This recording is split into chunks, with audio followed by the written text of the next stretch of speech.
पहले वेनेजुएला, फिर ग्रीनलैंड, उसके बाद क्या? देखिए, अमेरिकी राष्ट्रपति डोनाल्ड ट्रंप की ताकत बढ़ाने की भूख बढ़ती ही जा रही है, जिसकी वजह से यूरोपीय देश अब उससे छिटकने लगे हैं। पहले फ्रांस और अब कनाडा ने वो कदम उठाया जो अमेरिका को नाराज करने वाला है। कनाडा के प्रधानमंत्री ने चीन का दौरा किया। 4 दिनों के दौरे के दौरान कई बड़ी बड़ी बातें उन्होंने कही है जो चीन को खुश करने वाली है, और सबसे बड़ा फैसला लिया है व्यापार को लेकर। एक नया व्यापार समझौता हुआ कनाडा और चीन के बीच, और इस व्यापार समझौते में जो टैरिफ कनाडा चीन के प्रोडक्ट्स पर लगाता था उसे हटा दिया गया है या फिर बहुत कम कर दिया गया है, जिससे चीन को कनाडा का बड़ा बाजार मुफ्त में मिल जाएगा। समझ लीजिए, बिना टैरिफ के मिल जाएगा। और इसका असर जाहिर सी बात है कि चीन और कनाडा के बीच संबंधों पर भी होगा। अब सवाल है कि वो कनाडा जो अब तक चीन की बुराई करता रहा, कनाडा के प्रधानमंत्री चाहे ट्रूडो हो या फिर मार्क हो, वो अब तक चीन के विरोध में नजर आते रहे हैं, अब अचानक से चीन के साथ कैसे हो गए?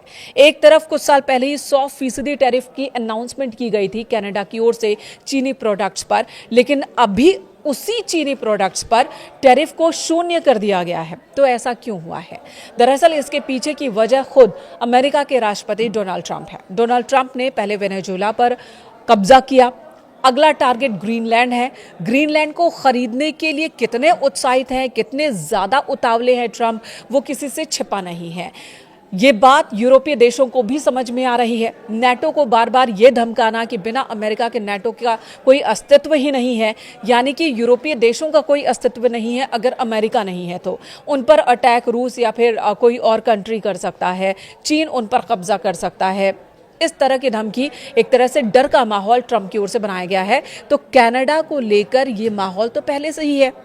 कनाडा को अमेरिका बार बार ये कहता रहा है कि वो 51वां राज्य है यूनाइटेड अमेरिका का, यानी कि कनाडा सिर्फ हमारे पड़ोसी नहीं है, हमारे साथ नहीं है, बल्कि अमेरिका का ही एक हिस्सा है। ये बार बार ट्रंप की ओर से कहा जाता रहा है। इससे पहले जो बाइडेन ने भी इस तरह की बात कही थी, मार्क ट्रूडो ने जिसकी नाराजगी जताई थी जिस पर, और अब जब कनाडा के प्रधानमंत्री मार्क कार्नी की बात करें तो उनका भी ये कहना है कि कनाडा का अस्तित्व अलग है। इससे पहले कि ग्रीनलैंड पर कब्जा कर ले ट्रंप और फिर कनाडा की तरफ अपने इस उत्साहित पंजे को आगे बढ़ाए, कनाडा चीन के साथ खड़ा नजर आ रहा है ताकि चीन कनाडा को शील्ड दे सके, अमेरिका से बचा सके। जो कनाडा अमेरिका के साथ साथ था, अमेरिका के कहने पर ही अपने विदेश नीति बनाता था, खासकर चीन को लेकर कनाडा का जो रुख रहा है वो अमेरिका के दिशा निर्देशों पर ही रहा है हाल फिलहाल के सालों में। लेकिन अब वही कनाडा एक अलग रणनीति बनाता हुआ दिख रहा है और अपने लिए बाजार भी खोलता दिख रहा है।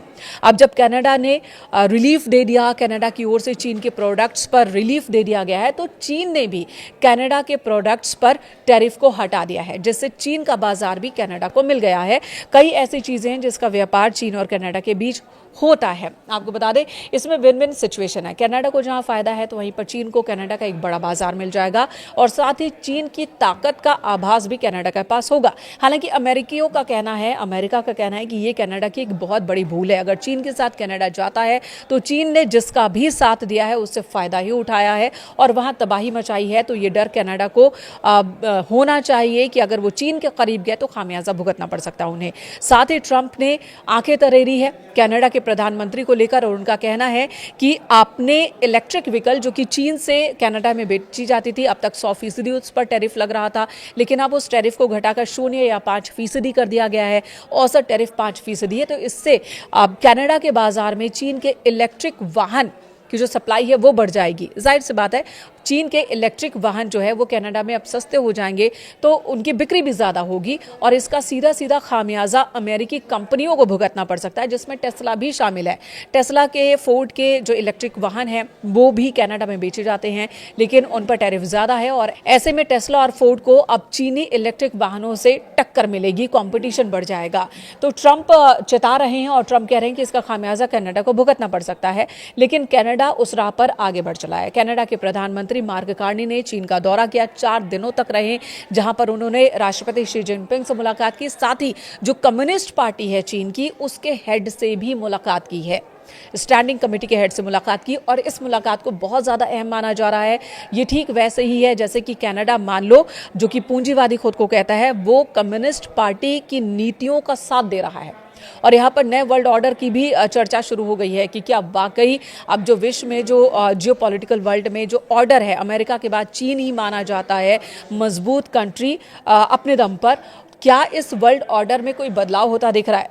क्योंकि ट्रंप तो इधर डरा रहे, धमका रहे यूरोपीय देशों को, कनाडा को, कि अगर मैं नहीं रहूंगा तो तुम्हारी रक्षा करने वाला कोई नहीं है। लेकिन पहले फ्रांस ने आंखें तरेरी, फ्रांस ने यह मैसेज दिया कि अगर अमेरिका का व्यवहार ऐसा ही रहेगा, अगर अमेरिका दूसरे छोटे छोटे देशों पर कब्जा करता रहेगा और नेटो को खत्म करने की धमकी बार बार देता रहेगा, यूरोपीय देशों को धमकाने की कोशिश करता रहेगा और हस्तक्षेप करता रहेगा, तो यूरोपीय देश भी अपने लिए अलग रास्ता अख्तियार कर सकते हैं।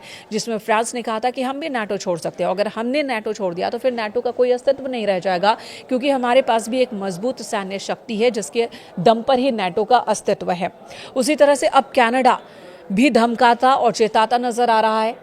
सीधे सीधे शब्दों में कनाडा ने अमेरिका को लेकर कोई तीखा पलटवार नहीं किया है, लेकिन जिस तरह से कनाडा ने अपनी रणनीति को बदला है, खासकर चीन को लेकर, जिस चीन पर कनाडा की ओर से ये आरोप लगाए जाते रहे हैं कि चीन उनके राजनीतिक मामलों में हस्तक्षेप की कोशिश करता है, चुनाव में दखल देने की कोशिश करता है और चीन की वजह से अशांति हो जाती है कई बार कनाडा में।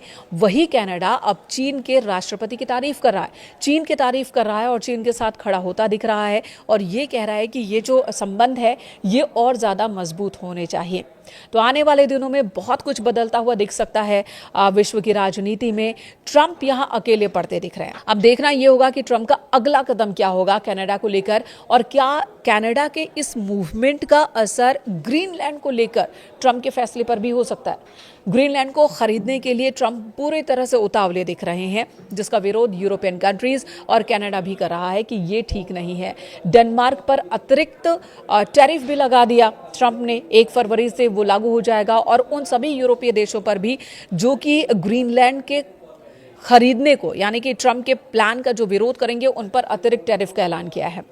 इसी बीच कनाडा ने अपना एक कदम आगे बढ़ा दिया है, तो इसका असर आने वाले दिनों में किस तरह का होगा, ये फिलहाल देखने वाली बात होगी।